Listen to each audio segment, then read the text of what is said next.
Chérie, l'invité du vendredi. Bonjour Johanna Brett. Bonjour Guillaume. Vous habitez la région Auvergne-Rhône-Alpes. Vous avez longtemps été la correspondante de l'Association française des victimes de terrorisme, donc dans la région. Votre maman était hôtesse de l'air et elle fait partie des 170 disparus lors de l'attentat du Decélis d'UTA. C'était en 1989.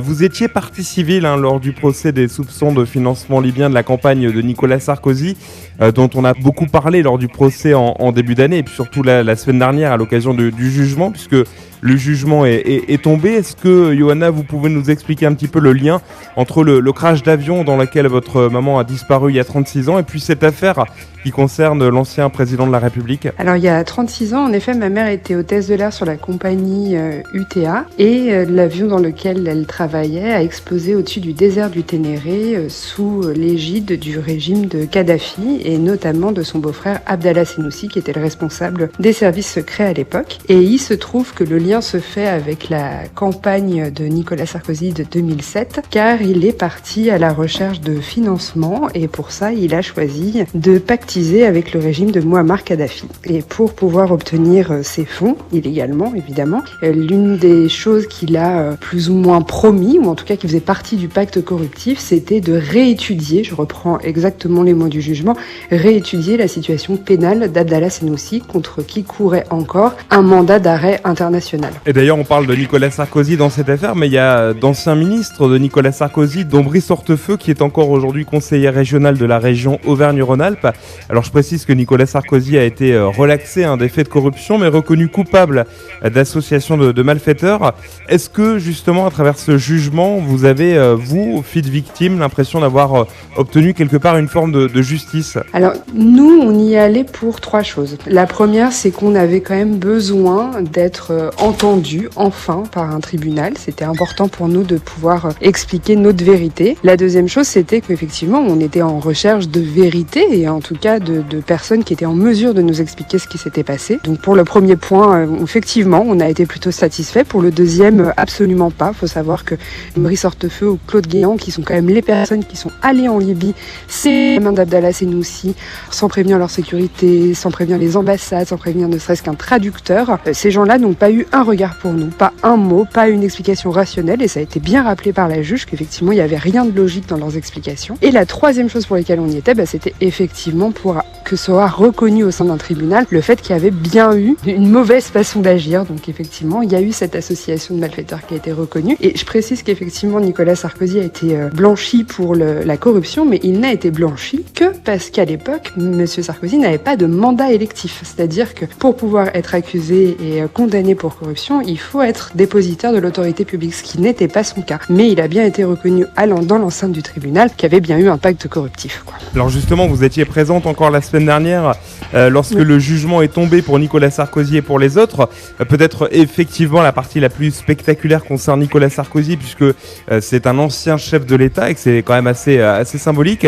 Quelle était votre réaction? Comment ça s'est passé? Expliquez-nous un petit peu là dans le tribunal lorsque la peine est tombée pour l'ancien chef de l'État. Alors c'était vraiment une matinée très très intense, extrêmement longue parce qu'il y avait quand même 11 co-accusés, qui avaient tous un nombre de chefs d'accusation énorme, donc il avait dû reprendre tout, expliquer qui était blanchi pourquoi, qui serait condamné pourquoi, donc ça a été vraiment très long. Et à un moment, c'est-à-dire très peu de temps avant que la juge explique les peines et donne exactement les montants d'amende et le nombre d'années de prison ou la relaxe pour certains faits, il y a une colonne de policiers qui sont rentrés dans la salle, ils étaient 11 très exactement sur le long de la salle et là on a senti que l'ambiance changeait. Donc ils étaient dos aux détenus, donc aux présumés coupables ou pas encore innocents à ce moment-là, je pourrais pas dire. Donc eux ne les ont pas vus, par contre leurs avocats et nous, partie civile et journalistes, avons compris qu'à ce moment-là quelque chose était en train de changer. Et effectivement, donc les premiers qui ont reçu leur mandat de dépôt sont Wahim Nasser et Alexandre Djouri. Donc à ce moment-là, il faut savoir que au moment où elle explique qu'il va y avoir le mandat de dépôt et qu'ils vont partir en prison à la fin du jugement, il y a deux policiers qui se passent à l'arrière des hommes afin que,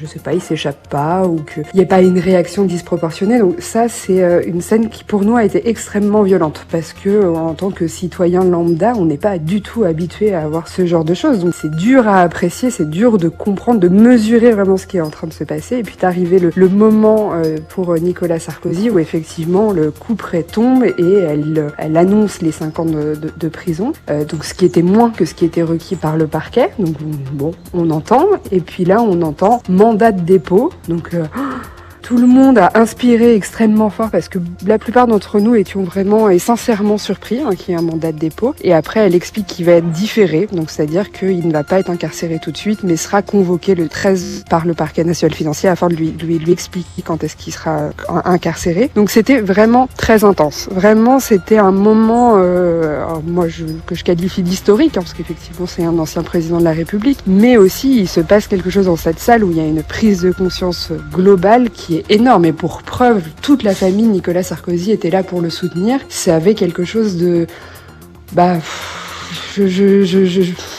moi, j'en suis même incapable de m'en réjouir, honnêtement, tellement c'était gros. Mais la juge a tranché et la juge a appliqué les lois, parce que c'est aussi important d'expliquer que la juge, elle l'a pas fait au doigt mouillé, mais qu'elle applique les lois qui ont été votées par le législateur. Et go quoi. La suite dans quelques semaines, enfin dans quelques jours déjà, puis après dans quelques mois. Oui, la suite, effectivement, ça passera par un rendez-vous le 13 octobre, vous l'avez dit, pour Nicolas Sarkozy, qui va connaître la date de son incarcération. Mais la suite, c'est aussi un nouveau procès en appel, puisque l'ancien président a annoncé qu'il allait justement former un appel.